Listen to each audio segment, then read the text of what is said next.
નમસ્કાર, ફરી એક વખત આપનું હાર્દિક સ્વાગત છે અમારી યુટ્યુબ ચેનલ મેથ્સ માસ્ટર ગુજરાતીમાં. ધોરણ 10 ગણિત પ્રકરણ નંબર 8. અત્યાર સુધી આપણે અભ્યાસ કર્યો સ્વાધ્યાય 8.1 અને 8.2. આગળ આપણે અભ્યાસ કરીશું સ્વાધ્યાય નંબર 8.3. પણ 8.3 શરૂ કરતા પહેલા આપણે એના ત્રિકોણમિતીય નિત્ય સમૂહ વિશે અભ્યાસ કરવો જરૂરી છે. આપણે સ્વાધ્યાય 8.1 અને સ્વાધ્યાય 8.2 એની અંદર જોયું કે ગણતરીના માધ્યમથી આપણે એના જવાબો મેળવતા, પરંતુ હવે પછીના જે દાખલાઓ છે ત્રિકોણમિતીય નિત્ય સમૂહના આધારે એ તર્કથી ભરેલા છે. એના માટે આપણે ત્રિકોણમિતીય નિત્ય સમૂહ શીખવા પડે. તો આ વિડીયોની અંદર આપણે ત્રિકોણમિતીય નિત્ય સમૂહનો અભ્યાસ કરીશું. અહીં મુખ્ય 3 નિત્ય સમૂહ મેં લખેલા છે. એમાંથી પહેલો છે cos સ્ક્વેર a વત્તા sin સ્ક્વેર a બરાબર 1. હવે આ નિત્ય સમૂહના આધારે આપણે બીજા પણ નિત્ય સમૂહ મેળવી શકીએ છીએ. જો cos સ્ક્વેર a એને બરાબરની બીજી બાજુ જવા દઉં તો મને કંઈક એનું આવું પરિણામ પણ મળે.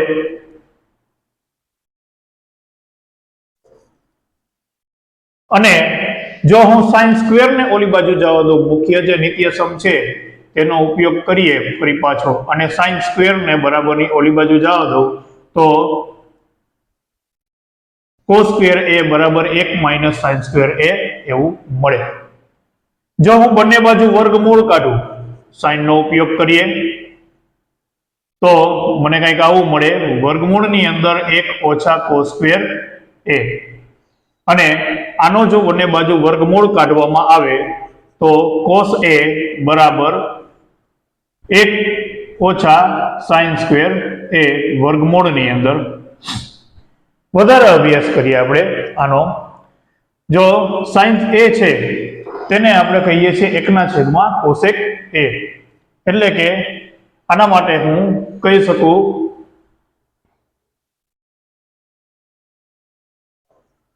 sin a બરાબર 1/, cosec a. આ આપણે પ્રકરણની શરૂઆતમાં શીખી ગયા છીએ.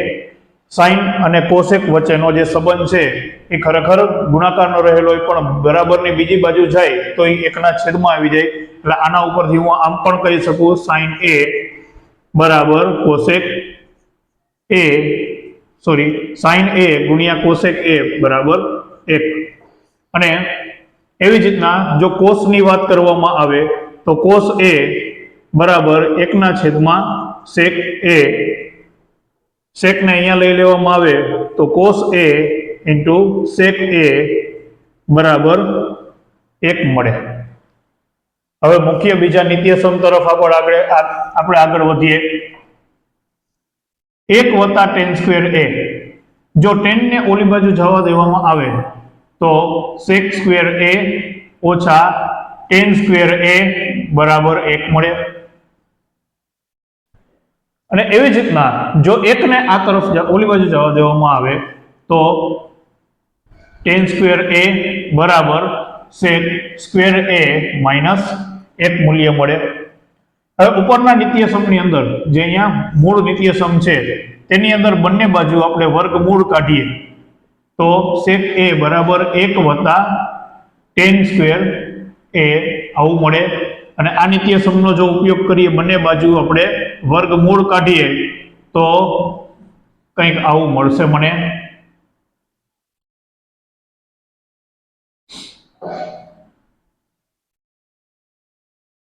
એટલે શરૂઆતમાં જ મેં તમને કહ્યું કે ત્રિકોણમિતીય નિત્ય સમૂહ છે તેમાં આપણે તર્કનો ઉપયોગ કરવાનો રહેશે.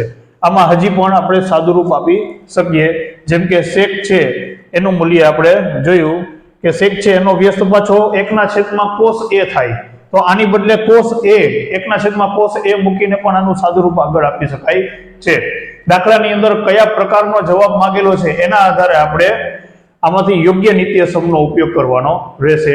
ત્રીજા નંબરનો મુખ્ય નિત્ય સમ જોઈએ તો cot સ્ક્વેર a વત્તા 1 બરાબર cosec સ્ક્વેર a. હવે આને આપણે મોડિફાઈ કરીએ. જો cot ને આ બાજુ જવા દઉં, બરાબરની એક બાજુથી બીજી બાજુ જાય, સરવાળાનો સંબંધ છે, તો cot છે એ માઇનસ થઈ જશે જો એકને ઓલી તરફ જવા દો તો કોટ સ્ક્વેર એ બરાબર કોસેક સ્ક્વેર એ ઓછા 1 આવું કંઈક મળે. બંને બાજુ વર્ગમૂળ લઈએ. જો ઉપલો જે મુખ્ય નિત્ય સમ છે એની બાજુ વર્ગમૂળ લઈએ, બંને બાજુ વર્ગમૂળ લેવાનું છે એટલે આનો વર્ગ તો નીકળી જશે, પણ આને વર્ગમૂળની અંદર દર્શાવવું પડે. એવી જ રીતના જે અહીંયા કોટ સ્ક્વેર એ બરાબર કોસેક સ્ક્વેર એ -1 મૂલ્ય મળેલું છે, એમાં બંને બાજુ જો હું વર્ગમૂળ કાઢું તો વર્ગમૂળની અંદર કોસેક સ્ક્વેર એ ઓછા 1. તો મોટા ભાગના નિત્ય સમૂહનો જે દાખલામાં ઉપયોગ થશે એ આપણે અહીંયા જોયા. આ ઉપરાંત પણ આપણે વધારાના નિત્ય સમૂહ આમાં સાદુરૂપ આપી અને અલગ અલગ જવાબો મેળવી શકીએ છીએ. એ દાખલામાં કયા પ્રકારનો જવાબ માંગેલો છે એના ઉપર આધાર રાખે છે. તો આ નિત્ય સમૂહ ખૂબ અગત્યના છે, તે લખી અને એનો અભ્યાસ કરી લેવો. અસ્તુ.